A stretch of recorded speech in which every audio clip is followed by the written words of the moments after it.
군대에 있을 때에 드럼을 잘 치던 고참이 하나가 있었습니다. 드럼을 꽤 제법 잘 쳤습니다. 그래서 군대에서 예배드릴 때에 드럼으로 봉사도 하고 그렇게 했는데 종종 자기가 드럼을 이렇게 잘 치게 된 그 과정, 간증을 종종 이렇게 해주었습니다. 내용은 어떤 내용이냐? 교회에 드럼이 없었는데 어느 날 드럼이 생긴 겁니다. 갑자기 어느 날 어떤 이유로. 그래서 드럼을 쳐야 되는데 드럼 칠 수 있는 사람이 그 교회에 아무도 없었던 거죠. 그래서 이 친구가, 이 고참이 내가 드럼을 쳐야겠다 생각하고 레슨을 받고 연습을 하는데 너무 어렵다는 겁니다.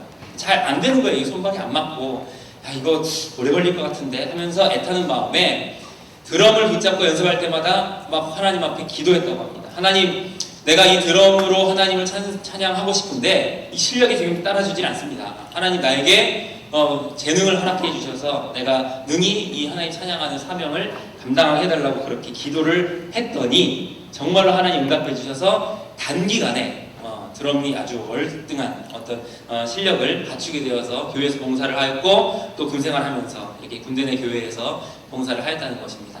그 이야기를 들은 어떤 한 후임병이 도전을 받은 거예요. 그래, 나도 그러면은 드럼으로, 자기도 이제 음악을 해본 게 없는데 하나님을 찬양해야겠다. 그리고 군대 생활하면서 이렇게 시간을 내기가 참으로 자유롭지가 않은 그때인데도 조금씩이라도 자기에게 드럼을 알려달라. 나도 드럼으로 하나님 찬양하고 싶다. 그러니까 기껏 간증 다 해놓고 거기에 도전받아서 다 가르쳐달라 하니까 거절을 못하고 가르쳐준 겁니다. 그러면서도 마음속에 이거 몇 번, 며칠에 한 번 할까 말까 연습할 시간도 없는데 과연 이 드럼이 늘 수가 있을까? 그런데 또 한 번의 기적이 일어난 겁니다. 정말로 하나를 알려주면 열을 날 정도로 드럼이 막 느는 거예요. 그래가지고 결국은 군대 내 교회에서 이제 이 원래 치던 고참이 드럼을 치다가 이제 새로 이렇게 세움받게 된, 배워서 실력이 늘게 된 후임병이 이제 드럼을 이어서 치게 된 것입니다. 근데 그 이후에 이 고참이 참 저하고 쫄병 때 참 교회 예배드리지 못하는 이런 일로 예수의 이름으로 핍박을 같이 받으면서 저희는 이제 주일날 쉬는 날에 가서 예배를 드릴 수 있다는 출동이 없을 때 너무나 그 감격과 그 기대감 이런 것들이 있는데 제주도 살던 고참 하나가 선심 쓴다고 목욕탕으로 외출을 보내준다는 겁니다. 그런 제도가 있었거든요. 그래서 목욕실 갈 사람 보냈는데 저희 그 부대의 절반 밑으로 쫄병 중에 그 후임병 중에 크리스찬이 절반이 넘었어요. 한 3분의 2가 됐어요. 어떻게 그렇게 몰려서 들어왔어요. 그러니까 목욕탕 갈 사람 보냈는데 손을 아무도 안 드는 거예요. 그리고 고참이 자기는 선심 쓴다고 한번 이렇게 딱 기분 풀어주려고 하는데 손을 아무도 안 드니까 이유를 대라는 거예요. 너 왜? 예배드리려고. 그러니까 이 고참이 화가 나버린 거예요. 기분이 나빠버린, 불쾌해져 버린 거예요.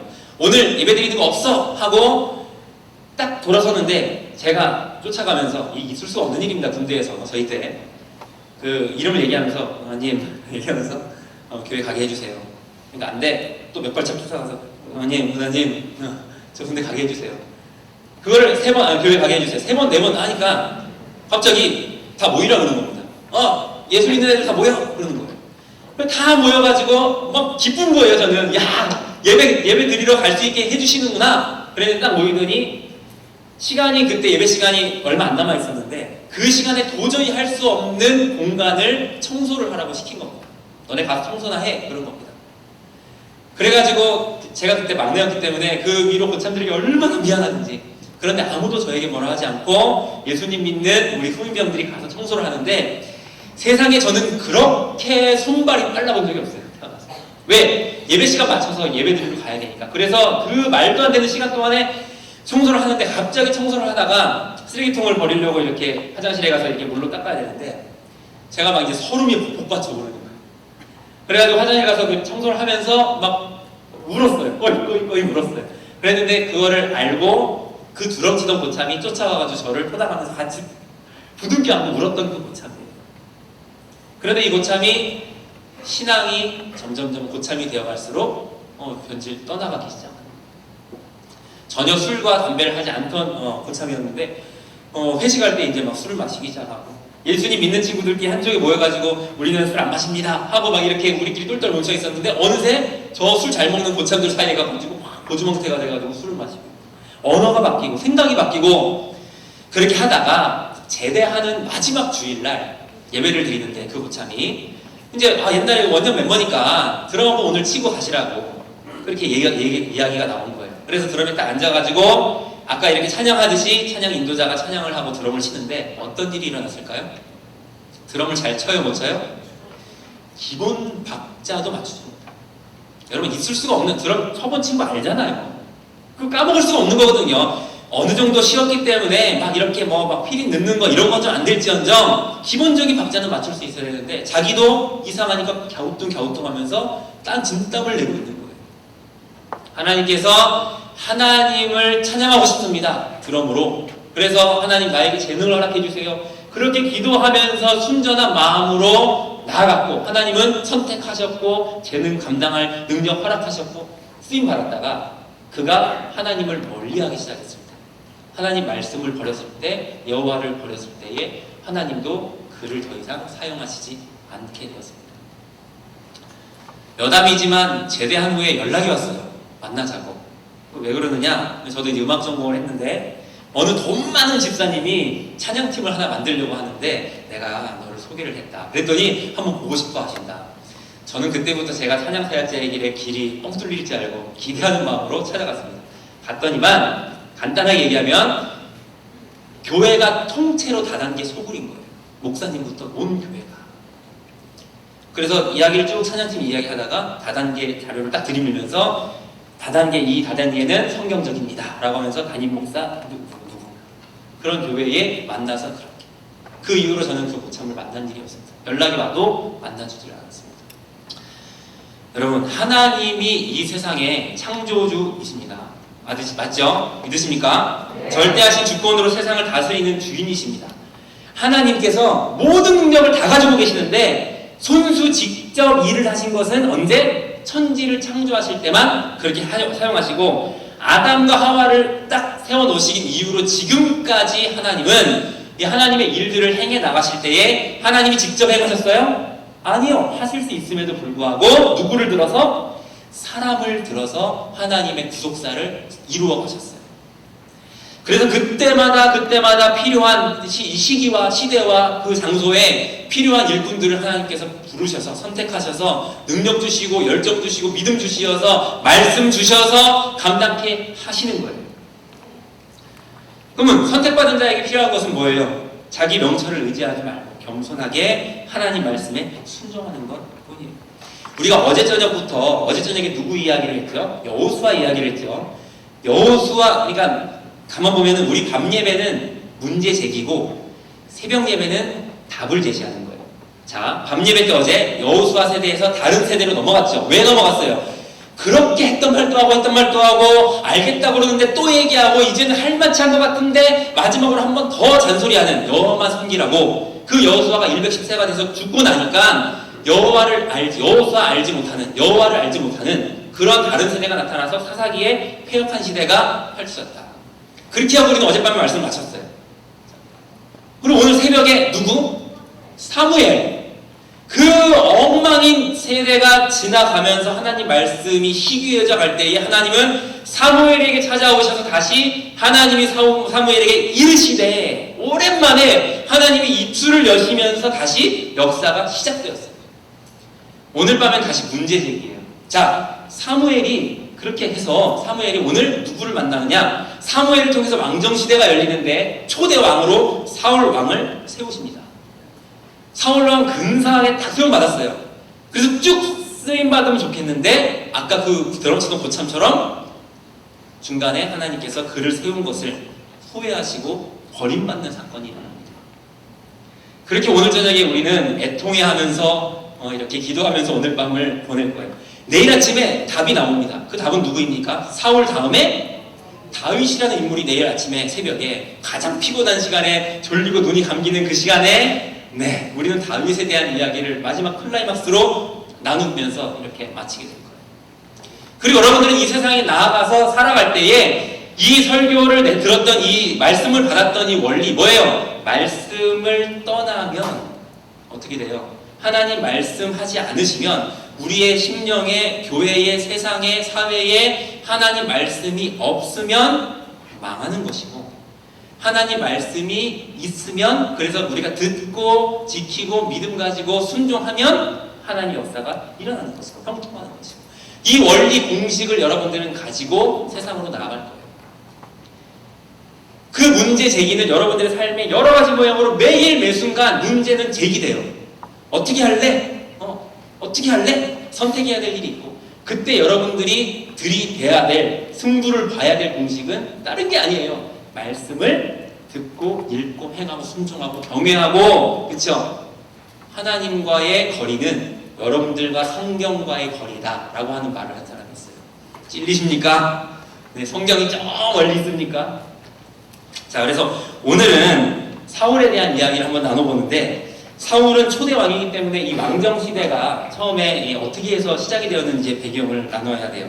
사무엘상 8장 4절 5절에 보면은 이스라엘의 모든 장로들이 찾아옵니다.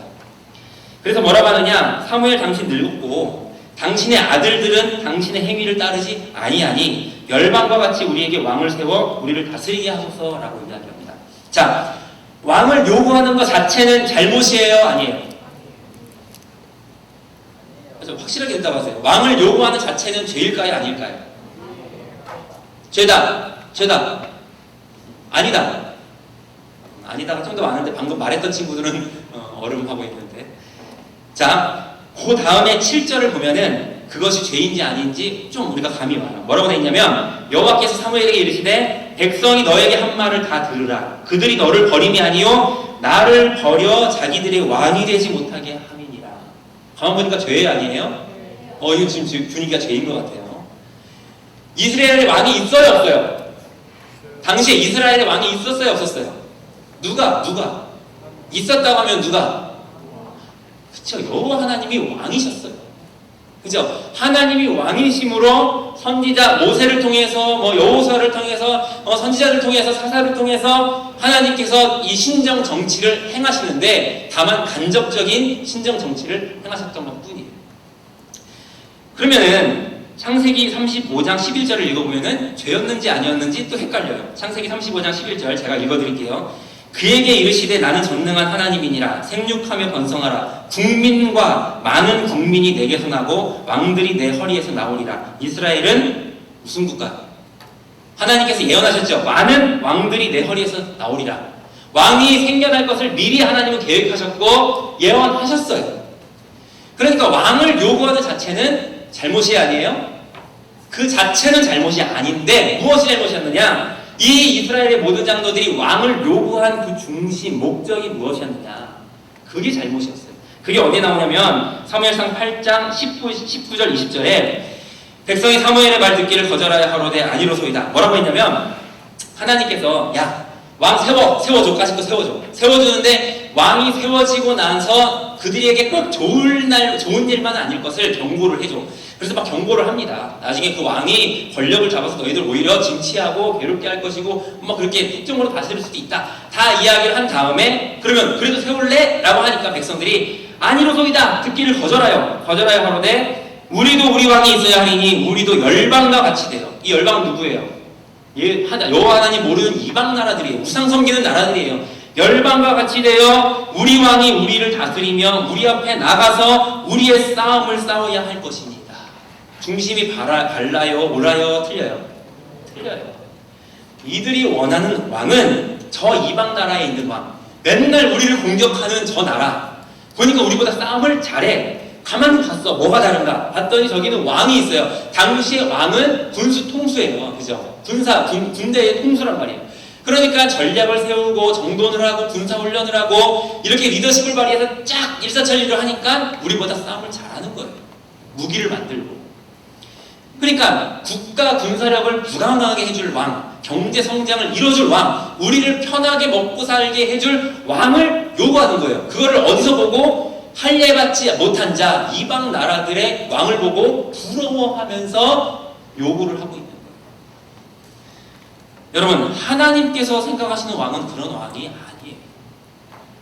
인간 왕이 세워진다 하더라도 이 인간 왕은 하나님의 말씀을 100% 듣고 순종하여 하나님 말씀에 입각하여 하나님의 대리자로서 정치를 펼쳐가는, 그래서 왕으로 세워져 있지만 결론적으로 인간 왕정 정치가 아닌 끝까지 계속해서 신정 정치가 이루어지는 것이 하나님께서 세우기 원하시는 왕이고 그러한 체제예요. 이것이 달랐던 거예요. 어쨌든 간에 이런 우여곡절 끝에 초대 왕인 사울 왕이 세움을 받게 되었습니다. 자, 이제 사울에 대해서 좀 이야기를 해볼게요.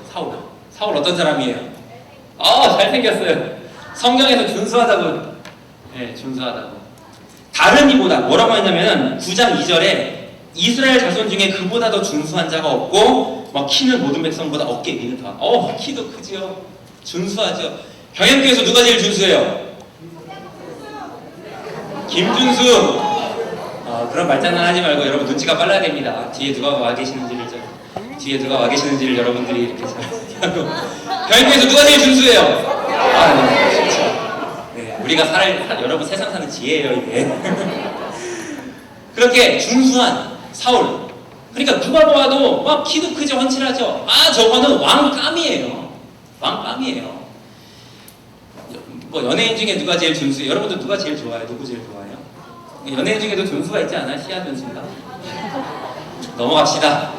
자, 그런데 보통 이렇게 준수하고 키가 크고 그러면은 어때요? 좀 사람이 거만할 수 있고 좀 그런데 교성까지 지극해요. 완전 엄친아. 그래서 3절에 사울의 아비 기스가 암나기를 잃어버려가지고 아들한테 야 찾아와 그랬더니 사울 왕이 찾으러 다니는데 9장 4절에 에브라임 산지와 살리사 땅으로 두루 다니되 찾지 못하고 살림 땅으로 두루 다니되 없으니까 베냐민 사람의 땅으로 두루 다니되 찾지 못하니까 그러니까 이제 지쳐가지고 해가 질녘에 아까 효자라 그랬죠. 아버지 말씀 듣고 나귀 타주러 돌아다니는 자체도 참 효성이 지극한데 그제서야 아이고 우리 아버지가 나귀는 모사하고 우리 늦게 들어간다고 걱정하실란다. 걱정하실까? 염려가 된다. 우리 빨리 들어가자. 여러분 요즘에 이런 친구들 있어요? 야 9시가 넘었어. 우리 엄마 걱정하시니까 이제 빨리 집에 들어가자. 웃지요, 그죠? 핸드폰 이렇게 링 하면 종료, 링 종료. 네. 다 저도 해봐서 압니다. 자, 거기다가 준수하지요, 키 크지요, 효자지요. 거기다가 뭐 겸손하기까지. 막 부끄러워할 줄 알아요. 매력 있지 않아요, 사울랑 캐릭터. 그래가지고 21절에 사무엘이 찾아가가지고 당신을 지도자로 세우겠다라고 하나님의 뜻을 딱 전달을 하니까 뭐라고 하느냐, 사울이 나는 이스라엘 지파의 가장 작은 지파 베냐민 사람이 아니오며 그 중에 나의 가족은 베냐민 지파 모든 가족 중에 가장 미약하지 아니하니까 그 중에 나는 또 작은 자인데 당신이 어찌하여 나에게 이렇게 말씀하시나이까. 겸손까지 가르쳐주는 사울 왕. 결국은 10장 1절에 사울이 기름을 부은 다음에 기름을 먼저 붓고 그 다음에 제비뽑기를 합니다. 제비뽑기 하는데 제비뽑기의 규모가 어마어마해요. 지파가 몇 지파? 12지파. 각 지파에 몇 명씩? 1000명씩. 나오라고 해서 그 중에 뽑아가지고 한 지파를 뽑아냅니다. 그 다음에 그리고 베냐민 지파가 뽑히고 그 안에서 또 한 가족을 뽑아요. 근데 마침 마드리의 가족이 뽑히고 그 중에서 또 가족들 가운데에서 뽑았는데 기스의 아들 사울이 뽑히는 거예요. 12,000명의 경쟁률을 뚫고 뽑혔어요. 그 누구도 그 자체에 대해서 부인할 사람이 없어요. 뭐라고 할 사람이 없어요. 그냥 저거는 그냥 하나님 뜻이야. 하나님이 그냥 딱 선택하신 사람이야. 그래가지고 이제 뽑았는데 사람이 없어졌어요. 사울이 그렇게 어마어마해가지고 딱 뽑혀가지고 사람들이 야 누가 사울이야 그러는데 사울이 없어졌어요. 어디 갔어요? 숨었어요. 부끄러워가지고 너무너무 이 중압감을 감당할 수가 없어서 자신이 없어서 거기 보면 숨었어요. 그러니까 가가지고 데리고 나와요. 숨어있는 사람을 데리고 나오는데 숨었는데 이 사람이 아까 어땠다고 키가 작아요 커요? 막 키가 너무 커요. 그래가지고 막 부끄러워하는 걸 데려다가 야 일로 와 하고 딱 세워놓고 보니까 백성보다 키가 하나가 더 크니까 사람들이 보고 우와 그죠? 사람의 눈으로 볼 때. 그래서 사무엘이 뭐라고 하느냐, 모든 백성에게 이르되 너희는 여호와의 택하신 자를 보느냐. 자 봐라, 모든 백성 중에 짝할 이가 없느니라. 그러니까 단연 이 사람은 하나님이 뽑으신 자답게 이렇게 우리 앞에 멋있게 서 있다. 모든 백성이 만세를 부릅니다. 만세 부릅니다. 자, 보통 영화의 한 장면 같으면 그 다음에 어디 가야 돼요? 그 다음에 장면이 어떻게 이어질 것 같아요? 자, 이제 사울왕이 어쨌든 끌려 나왔어요. 뭐 왕 일을 해야 될 거 아니에요. 그러니까 막 대신들하고 막 이렇게 주요인 사람들 모여가지고 이제 뭐 즉위식도 거창하게 하고 그 다음에 이제 막 이렇게 뭐 다 조직을 짜고 군대를 다스리고 훈련을 하고 이런 것들을 해야 되는데 다른 사람들이 다 만세 한 다음에 집으로 돌아가니까 그 사람들이 집으로 가야죠.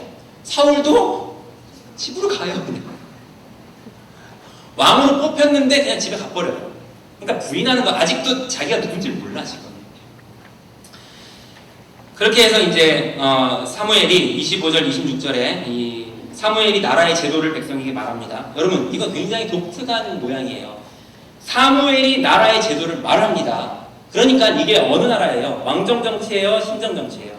그렇죠? 왕이 뽑혔음에도 불구하고 하나님 말씀을 대언하는 사무엘이 나라의 제도를 백성에게 말하고 책에 기록하여 여호와 앞에 두고 모든 백성을 다 집으로 보내고 사무엘을 딱 가는데 그때 한 비류들 좀 이렇게 딴지 걸기 좋아하고 하는 그런 사람들이 야 이거 우리 엄청 기대하고 사우랑이라고 뽑아놨는데 저거 뽑혔는데 숨기나 하고 뽑아가지고 했더니 집에 돌아가서 그냥 농사나 짓고 앉았고 저 사람이 이거 우리 이스라엘 구원하겠냐? 라고 얘기하고 다 같이 축하의 예물을 드릴 때에 예물을 드리지 아니하는 사람들이 있습니다. 근데 그걸 보고도 사우랑은 그냥 잠잠하였더라. 왕이면 그냥 저거 죽여 그러면 죽이는 거 그런 권력을 이미 소유했는데 잠잠하였더라. 그래서 이제 집에 가서 농사를 짓습니다. 한 이스라엘의 12,000명, 12,000대 1의 경쟁률을 뚫고 제비뽑기 해가지고 기름 부어 세운 왕이 집에 가서 농사 짓고 있는 거예요. 마침 그럴 때에 이 하나님께서 사울 왕의 이 야성, 왕으로서의 야성을 일깨우는 사건이 하나 일어납니다. 이때부터 사울 왕이 돌변하기 시작해요. 뭐냐? 암논 사람들이 야베스라는 곳을 점령을 하고 협박을 하는 거예요. 이제 말로는 야 우리 조약을 맺자 언약을 맺자 왔는데 대군이 와가지고 마을에 와가지고 야 우리 너희하고 우리하고 우리 평화조약 맺자. 근데 조약에 조건이 있어. 너희들 한쪽 눈을 다 빼. 말도 안 되는 얘기죠. 그러니까 아예 그냥 종으로 삼아버리겠다라는 이야기인 거예요. 폭군들이 와 있는 거예요. 그렇게 와 있는데 그러니까 마을 사람들이 막 우는 거예요. 그 소식을 듣고 어떡해요 하고 우는데 사울이 논에서 소를 몰고 들어오다가 사람들이 울고 있으니까 왜 울어요? 그러는 거예요. 원래 이제 어찌하여 우느냐 이래야 되는데 왜 울어요? 그랬겠죠. 그래서 막 이렇게 얘기하니까 갑자기 그 이야기를 듣자 어떻게 돼요? 6절 11장 6절에 사울이 이 말을 들을 때에 하나님의 신에게 크게 감동됨에 그 노가 일어나서 헐크처럼 갑자기 노가 확 일어나면서 갑자기 두 쌍의 소를 각을 뜬다. 그러니까 토막을 내가지고 12지파에다가 보내버립니다. 보내버려서 지금 싸우러 갈 건데 동참하지 않는 자들의 소들은 다 이렇게 내가 각을 내버릴 것입니다. 라고 보내버립니다.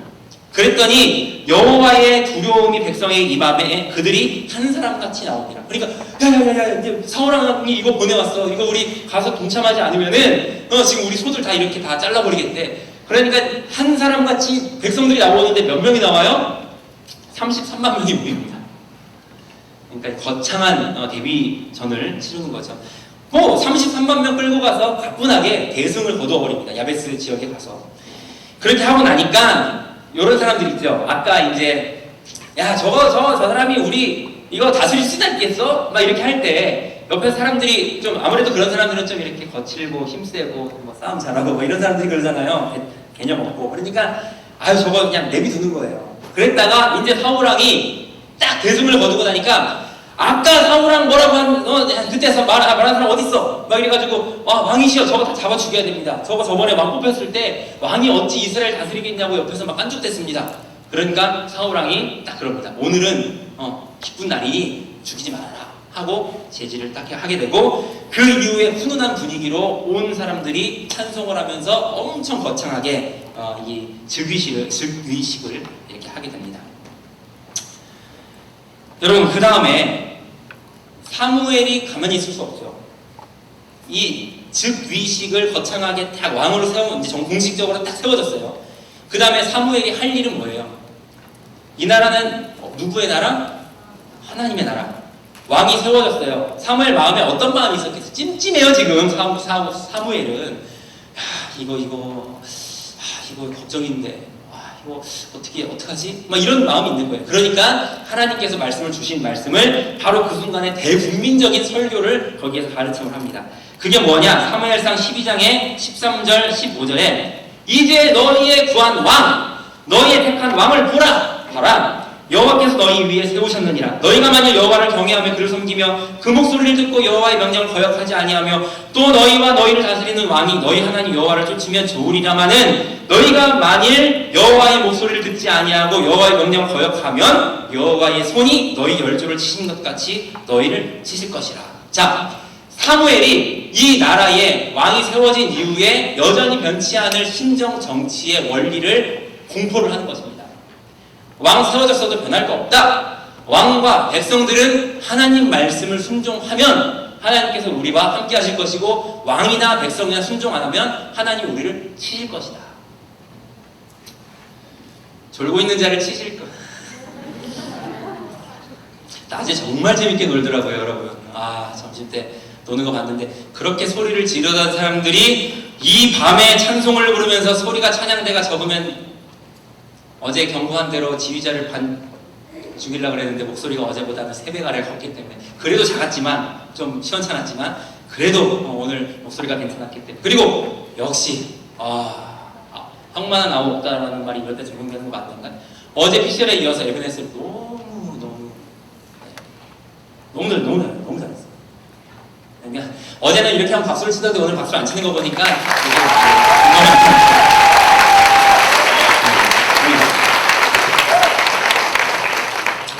자, 백성들의 생각할 때에 나라가 평안하려면 국가 권력 상승의 원리는 군사력, 경제력, 왕의 리더십 이런 것을 생각했지만 그것을 아시고 사무엘이 이때 하나님의 원리, 하나님 나라의 원리를 선포를 한 것입니다. 자, 근데 그 이후에 가장 그것을 명심하고 받들어서 순종하고 지켜나가야 될 사람이 누구예요? 사울이죠. 사울이 그 이후에 과연 백성들이 요구하는 사람이 요구하는 왕이 되었을까요? 하나님께서 원하시는 왕이 되었을까요?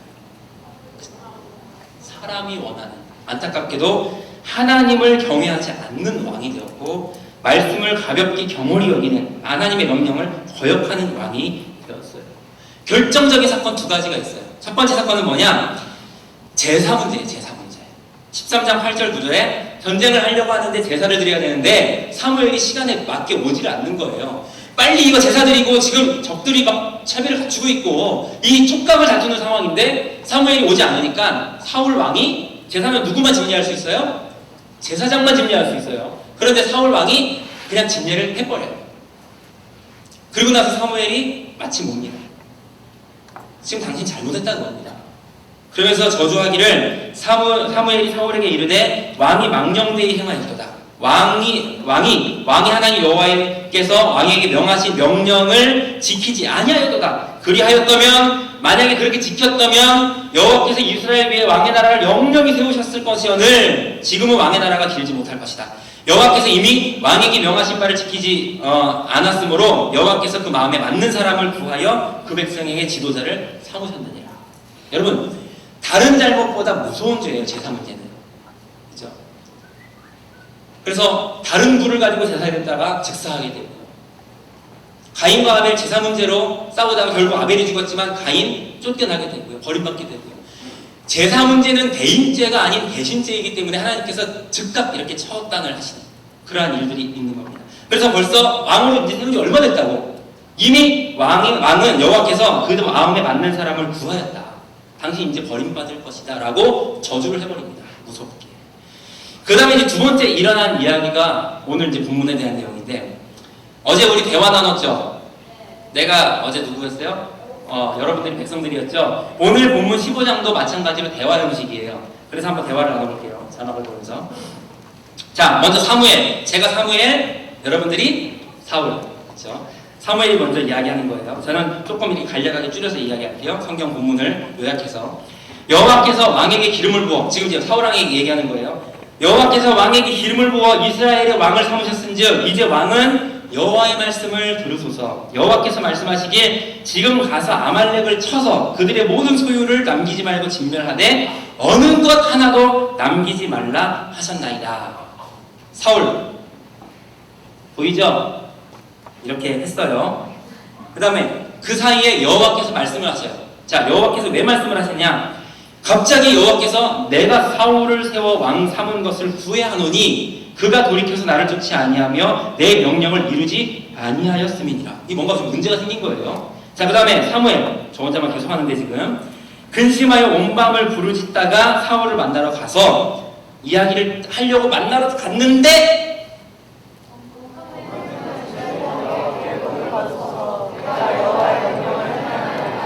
네, 그렇게 얘기를 해요. 그러니까 사무엘이 그러면 내 귀에 들어오는 이 양의 소리와 내게 들리는 소의 소리는 어찌미니까?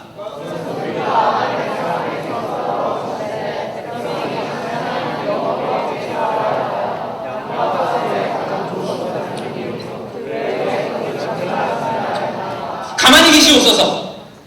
가만히 계시옵소서. 이런 지금 뉘앙스예요. 간밤에 여호와께서 내게 이르시는 것을 왕에게 말하이다. 조용하라는 거예요 지금. 뭐라고? 여러분 그렇게 연기력이 제가 이렇게 했으면 말씀 없어서 이렇게 좀 떨리는.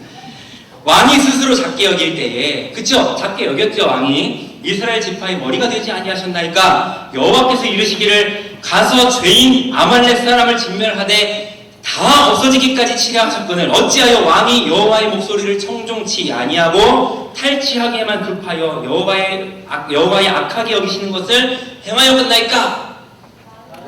여호와의 목소리를 청종하여 여호와께서 부르시기로다 아말렉과 아각을 끌어안고 아말렉 사람을 진멸하였으나 다만 백성이 그와 하나님의 것 중에서 가장 좋은 것으로 여호와에서 당신의 하나님 여호와께 제사하였고 양과 소를 취하였나이다. 여호와께서 번제와 다른 제사를 그 목소리 순종하는 것을 좋아하신같이 좋아하시게 하시겠나이까? 순종이 제사보다 낫고 듣는 것이 순양의 기름보다 나으니 이는 거역하는 것은 사술의 죄와 같고 완고한 것은 사신 우상에게 절하는 죄와 같음입니다. 왕이 여호와의 말씀을 버렸으므로 여호와께서 왕을 버려 왕이 되지 못하게 하셨나이다. 내가 범죄하였나이다. 내가 여호와의 명령과 당신의 말씀을 어긴 것을 내가 백성을 여호와여 나를 청구하였으니 청하오니 지금 내 죄를 사하고 나와 함께 돌아가서 여호와께 경배하고 하소서. 나는 왕과 함께 돌아가지 아니하리니 이는 왕이 여호와의 말씀을 버렸으므로 여호와께서 왕을 버려 아까 나왔던 게 중복됐습니다. 그렇게 이야기를 합니다. 그렇게 하고 사무엘이 가려고 쫙 돌이키고 이제 나가는데 어떻게 해요? 사울이 겉옷자락을 붙잡아요. 그래서 옷이 푹 찢어져요. 그때 이제 상황이 이제 짜라란 이런 상황이죠. 둥 한상의 이 상황에서 여호와께서 오늘 이스라엘 나라를 왕에게서 떼어서 이 옷이 찢어진 것처럼 떼어서 왕보다 나은 왕의 이웃에게 주셨나이다. 이스라엘의 지존자는 거짓이나 변개함이 없으시니 그는 사람이 아니심으로 결코 변개치 않으시님이냐 라고 합니다. 그가 범죄할 수 있지라도 내 백성의 장로들의 악과 이스라엘 앞에서 나를 지키사 나와 함께 돌아가서 나도 당신의 하나님 여호와께 경배하겠다. 자, 그렇게 해서 이제 사울을 따라가고 사무엘 따라가고 경배를 하게 됩니다. 자, 어제는 캐릭터가 좀 달라요 지금. 여호수아의 캐릭터는 했던 말도 하고 하지만 그것이 하나님의 소원, 뜨거운 마음을 전하는 그러한 자였고, 그 다음 백성들은 너무너무 착하게 예 알겠습니다, 섬길게요, 증인이 될게요, 증거로 삼을게요, 그런 백성이었어요. 근데 오늘은 사무엘은 굉장히 무서운 하나님의 말씀을 선포하는, 엄포하는 그러한 사람으로 엘리 제사장이 아들을 혼낼 때에 야, 너 잘들 해야지, 그런 짓 하지 마, 이게 아니라 완전히 이런저런 변명을 늘어놓고 있는 사울에게 가만히 계시옵소서. 내가 지금 하나님의 말씀, 당신이 지금 대화하고 있는 자가 사무엘 개인인 줄 압니까? 당신은 하나님의 말씀을 들으시옵소서 라고 딱 엄하게 이야기를 합니다. 사울은 어떤 캐릭터예요? 사울 죄를 인정하지 않죠. 자기 잘못을 인정하지 않고 왕이 되어가지고 백성들 핑계를 대면서 아니 나는 진멸하고 그냥 돌아오는데 백성들이 이거 좋은 거 챙겼어요. 거기다 또 뭐라고 합니까? 그거 챙겼는데 챙긴 것도 그거 제사하려고 챙겼어. 제사하려고. 그죠? 여호와의 이름까지 빙자하면서 변명을 합니다. 그리고 하나님보다 누구를 두려워해요? 백성을 두려워해요. 그런 소인배 범죄했을지라도 제사는 드려야 돼. 왜? 이거 제사 안 드렸다가는 장로들한테 혼날 것 같거든. 이런 말도 안 되는 겁쟁이의 캐릭터로 사울이 등장을 할 겁니다. 여러분 되게 신기하지 않아요? 사울왕이 딱 다가갔는데 아무 말도 아직 안 했는데 사무엘이 뭐라고 해요? 사울이 뭐라고 해요? 나 다 하나님 행한 거 다 해야겠습니다. 이거 어떤 상황인 것 같아요? 여러분 그런 적 있지 않으세요? 엄마가 집에서 저기 TV 많이 보지 말고 컴퓨터 게임하지 말고 숙제할 거 다 하고 그렇게 잘 하고 있어. 엄마 갔다 올게. 교회 갔다 올게 하고 이제 가는데 교회를 원래 같이 가야 되는데 갔다 와가지고 딱 집에 엄마 들어왔는데 엄마 오셨어요? 엄마 나 공부 열심히 잘하고 있었어요. 물어보지도 않았는데 잘하고 있었어요. 사무엘이 아까 내 귀에 들려오는 소리와 들리는 소리, 양의 소리와 소의 소리는 어찌 됩니까? 엄마가 말하는 거죠. 그러면 내 손에 느껴지는 이 컴퓨터 본체의 열기와 모니터의 정전기는 어찌 되냐? 대단한 엄마죠. 그 예전에 키우던 강아지가 있었는데 17kg짜리 그 코카 스페니얼이었어요. 커요. 근데 굉장히 착하고 그러는데 모든 것을 다 허용하되 선악과를 따먹지 말아야 되는 것처럼 모든 것을 허용하되 한 가지 하면 안 되는 행동이 있어요. 그것만 했다가는 얘가 막 두들겨 맞는 거예요. 근데 바깥에 나갔다가 들어오면은 자기 아무 잘못한 거 없어요 라는 눈망울로 초롱초롱하게 꼬리를 흔들면서 쳐다봐요. 그러면 이제 딱 얼굴을 보아서는 아무 잘못한 게 없어. 근데 이제 옷을 갈아입고 이렇게 하다가 침대에 딱 앉았는데 침대가 뜨끈뜨끈해. 그러니까 쉬한 건 아니고 얘 침대가 따로 있거든요. 거기에서 자야 되는데 꼭 사람 침대에 올라와가지고 얘가 자는 거야. 집에 아무도 없을 때. 근데 얘가 막 모를 거야. 우리 주인님은 내가 침대에 있었다는 걸 절대 모를 거야 하는 눈초리로 아무런 거리낌 없이 막 활기하고 다니는데 내가 침대를 딱 만졌는데 따뜻한 거예요. 너! 이랬더니 강아지 머리가 좋죠? 한쪽에 가서 딱 숨는 거예요. 이런 거와 같이 지금 사무엘이 다가오니까 도둑이 재발절이듯이 나 왕이 해놓은 거 다 했습니다 라고 막 얘기를 하는 그런 상황인 거예요. 그렇게 이제 변명을 하는데 가만히 계시옵소서 라고 하죠. 영어로는 stay, 또 다른 단어에는 stop. 막 변명하고 뭐 하는데 stop. 그죠? 아니면 wait, 기다려라. 하나님 말씀을 들어라 라고 이야기를 합니다. 그렇게 하고 하나님의 말씀을 그렇게 전하면서 처음으로 왕이 세움받았을 때는 얼마나 스스로를 작게 여겼습니까? 그렇게 낮아지려 하고 도망가려 하고 숨으려 하던 당신을 세워가지고 왕으로 세우지 않았습니까? 그런데인지 당신은 겸손하게 하나님 말씀을 청종하며 나라를 이끌어가지 않고 자기 사리사욕을 채우는 데만 혈안이 되어 있습니까? 하나님께서 분명히 다 진멸하라고 했는데 아까 읽어봤더니 왕을 생포를 해오죠. 그 다음에 낮은 거, 하찮은 거 다 없애버리는데 좋은 거를 다 챙겨가지고 옵니다. 그래서 제사보다 순종이 낫다. 제사도 정말 중요해. 예배도 정말 중요해. 너희들 여기 앉아서 예배 드리는 거 정말 중요해. 그런데 그것이 안 중요한 게 아니라 더 중요한 것은 여러분들이 여기에 왜 앉아있느냐. 이 말씀을 듣는 여러분들의 마음이 어떤 마음이냐. 하나님 말씀을 듣고 내가 행합니다. 순종하겠습니다. 라고 하는 마음이 아니면 이 예배 하나님이 안 받으신다. 라고 하는 무서운 이야기. 여러분 이제 결론으로 한 영상을 좀 보면서 이야기를 좀 하도록 하겠습니다. 21세기를 사는 영국인들에게 교회는 어떤 곳일까? 젊은이들이 쏟아져 나온 주말 런던 밤거리. 번화가 한켠에는 교회가 있다. 그런데 성스러워야 할 교회는 젊은이들이 가득한 나이트클럽으로 변해 있었다. 예수 십자가가 있던 자리는 술병든 흰곰이 대신하고 있다. 우리가 보기엔 놀라운 이 변화를 젊은이들은 어떻게 생각하고 있을까? Excessively and like get drunk and you're ridiculous about it, I don't think it's a bad thing. You know, if you're having fun, that's the point of being here. And I don't think God has a problem with you having fun. Yeah. Although, even though it used to be church. Yeah. I know it used to be a church. Yeah. I'm a Christian. Are you? Yeah, but it's not a church anymore, so it's okay. Oh, okay. But If it was a church, then yes, I'd have a problem with it. But it's a bar now. A bar has bought this building. 이렇게 다른 용도로 쓰려고 수리하고 있는 교회는 영국 전역에 걸쳐 있다.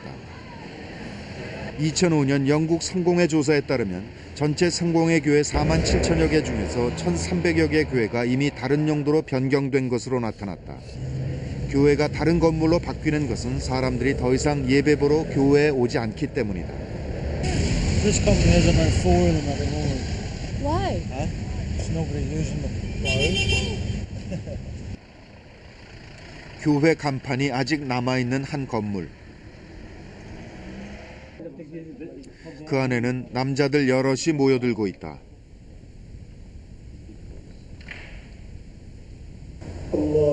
그런데 그들이 올리는 기도는 이슬람교의 하나님 알라를 향한 것이다. 교회가 이슬람 사원으로 바뀐 것이다. We was desperately looking for a place where we can pray. So eventually we managed to contact with this church people, and we find this place been closed for a long time. 더 이상 교회를 찾지 않는 젊은이들은 어디로 간 것일까? 샤머니즘은 영국의 젊은이들에게 매력적인 대안이 되고 있다. 평범해 보이는 한 가정집 마당에서 특별한 의식이 시작된다. Today we're going to do a small ceremony to awaken the spirit of the land here. The spirit of England, or this part of England.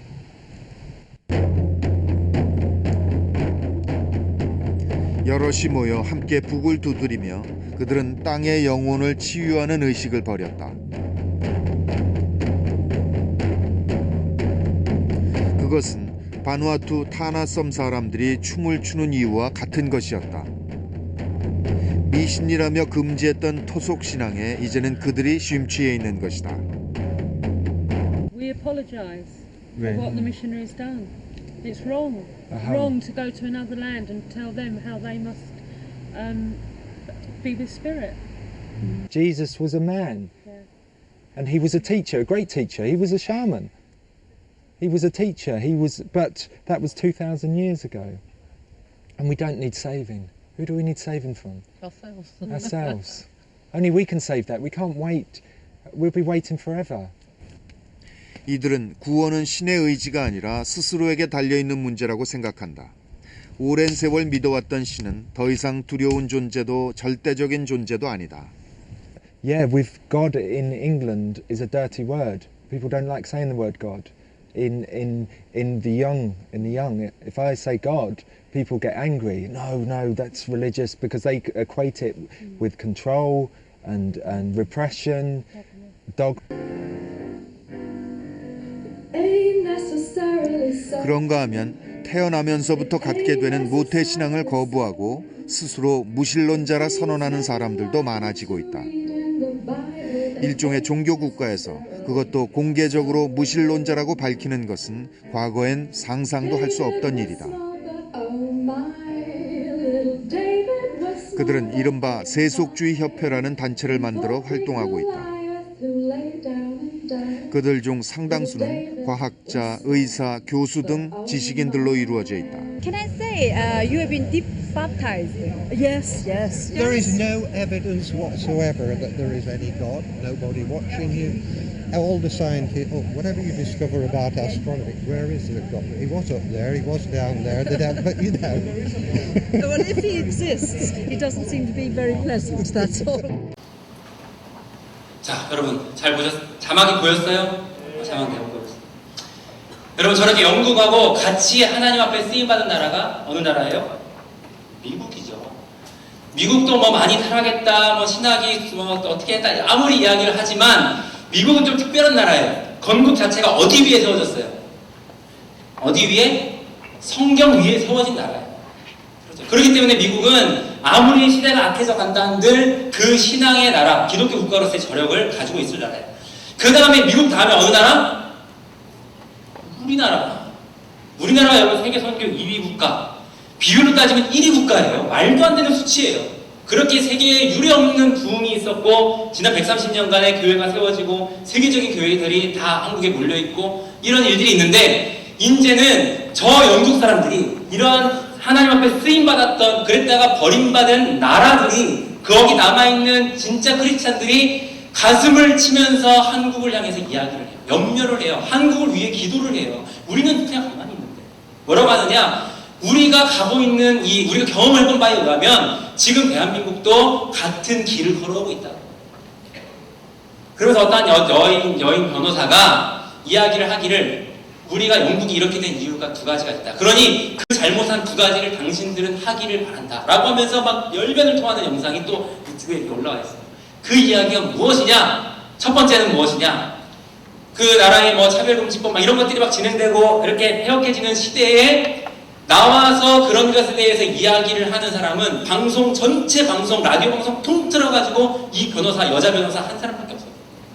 그 어떤 기독교 단체, 교회, 어떤 곳에서도 이거에 대해서 이것은 옳지 않다, 성경적이 아니다 라고 하나님 기뻐하시지 않는 일이다 라고 이야기를 안 했다. 또 한 가지는 무엇이냐? 각층에 있는 나름 크리스찬이라고 하는 변호사, 의사 이런 사람들이 아무런 액션을 취하지 않고 가만히 있습니다. 첫 번째 거는 누가 할 일이에요? 목사님들이 할 일이죠. 그죠? 말씀 선포하고 교회가 낼 소리를 내고. 두 번째는 누가 할 일이에요? 여러분들이 할 일이에요. 여러분들이 공부를 왜 해야 되는지 모르겠다. 막연하게 하나님 영광을 올려드리는 목적으로 이렇게 공부를 해야 되는데 그런데 그것이 명확하게 딱 떨어지지 않는다? 아니요. 여러분들이 해야 돼요. 여러분들이 공부를 열심히 해서 각계각층에 영향력 있는 사람이 되어서 빛과 소금의 역할을 감당해야 되는데 빛을 바라는 빛이 희미해가지고 안 되잖아요. 소금인데 먹었는데 소금인지 설탕인지 모를 그냥 하얀색 가루 같아. 말이 안 되잖아요. 여러분들은 그래서 능력을 갖추고 힘을 갖추고 영향력을 길러서 여러분들의 꿈이 무엇이든 간에 그곳에 가서 영향력 가진 크리스찬이 되어가지고 이때에 내야 될 목소리를 내고 해야 될 일들을 해야 된다. 여러분, 지금 여러분의 시대의 가장 큰 문제점은 무엇이냐? 제가 이성환 목사님하고 대화 가운데에 좀 깨달은 게 발가 있어요. 뭐냐? 여러분들 매 때려야 안 때려요? 안 맞죠?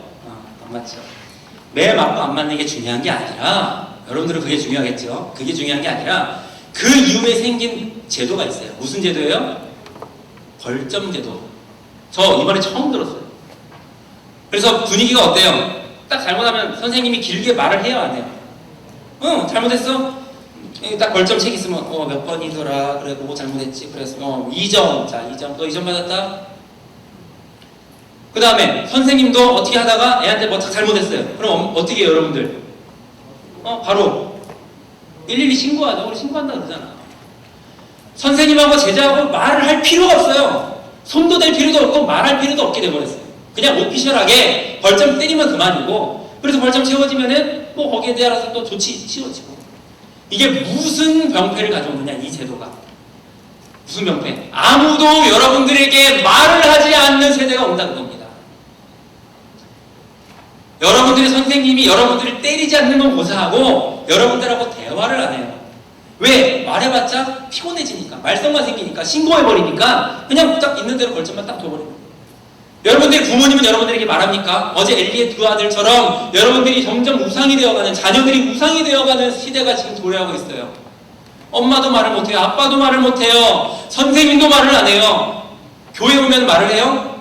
아직은 말을 하죠. 그래서 여러분들 교회에서 아직은 선생님들은 여러분들이 어떻게 하고 있을 때 이야기를 하는데 옛날보다 조심스러워졌어요. 그래서 이렇게 하다가 할 것 같으면은 이거 신고할라. 망조입니다, 여러분. 그렇게 여러분들에게 말을 하지 않는 세대가, 그런 시대가 도래하면 여러분들은 자꾸 안 듣는 것이 그렇게 되고, 결국은 여러분들의 생각과 주관과 여러분들의 판단대로 삶을 살아가게 되고, 결국은 하나님의 말씀 안 듣는 것이 굳어지다 보니까 귀가 닫혀지고 딱지가 점점 막아지다 보니까 막이 생겨서 하나님 말씀, 설교 말씀이 전파될 때에도 안 듣게 되는 거예요. 듣는 것 자체가 익숙한 행동이 아닌 게 되어버립니다. 여러분, 그러한 시대에 다 그렇게 흘러갈 때에, 영국이 다 그렇게 흘러갈 때에 여자 변호사 하나가 이건 아닙니다 그랬다가 그냥 와르르 무너지고 말았어요. 그리고 한국 교회는 이미 많은 신학자들, 교회학자들, 목사님들이 이미 정점을 찍고 하얀 곡선을 그리고 있다. 이제는 롤러코스터처럼 내려갈 일만 남아있다. 이것이 여러분들 어떻게 해요, 우리 이제 큰일 났네요, 좌절을 하고 낙심할 문제가 아니라, 그거는 종말을 향해 가면서 어느 나라건 간에 전 세계적으로 총체적으로 그렇게 망해 가게 되어 있는 게 맞아요. 기정사실이에요. 그럼 그 가운데 여러분들은 어떻게 해야 되느냐? 같이 망해가느냐? 아니라는 거예요. 그렇게 같이 망해버리고 사울처럼 안 듣고 자기 생각대로 하는 게 아니라, 내일 아침에 우리가 나눌 다윗처럼 하나님 말씀을 청종하고 잘 듣고 순종하는 사람들이 그 가운데에 불씨처럼 남아있어서, 그렇죠? 마지막 시대의 사명을 감당해야 그래야지 예수님 오시기 전까지 하나님께서 복음을 전해 땅끝까지 전해야 될 마지막 한 사람에게 선교를 갈 사람이 있고 보낼 교회가 있고 그것을 후원할 보내는 선교사가 있게 되는 것. 그래야 땅끝까지 복음 전해져야 예수님이 오실 것 아닙니까? 여러분, 그래서 이때에 이럴 때는 아멘 크게 하는 건데, 여러분 이러한 때에 여러분들 다른 친구들이 흘러가는 그런 것들 그냥 따라서 다 흘러가지 마시고 하나님 말씀 앞으로 돌아오시기를 바랍니다. 그렇게 하나님 말씀을 듣고 하는 것이 친구들 볼 때에 뭘 저렇게 예배를 열심히 드려, 뭘 저렇게 말씀대로 살려고 해, 좋지 않게 보이거든. 가만히 계시옵소서 얘기를 하고, 여러분들이 믿지 않는 부모님들이 너 그렇게 공부도 좀 더 열심히 하지 뭘 그렇게 교회 가서 열심히 한다고, 어머니 가만히 계시옵소서 그렇게 하기는 좀 그렇지만 엄마를 위해 기도해야겠지만, 그때에 여러분들 마음에 그런 믿음의 야성을 가지고 정말로 열성을 가지고 기도하며 이 쓰나미처럼 밀려오는 악한 세대의 흐름에 쓸려가지 않고 끝까지 끈질기게 부둥켜 안아서 무엇을? 말씀이 살아있는 경영교회를 붙들고 살아남아서 여러분 나무 학창시절 예수님 오시는 그날까지 이 폐역한 시대에서 빛과 소금의 역할을 끝까지 감당하시는 모든 여러분들 되시기를 주님의 이름으로 축원합니다.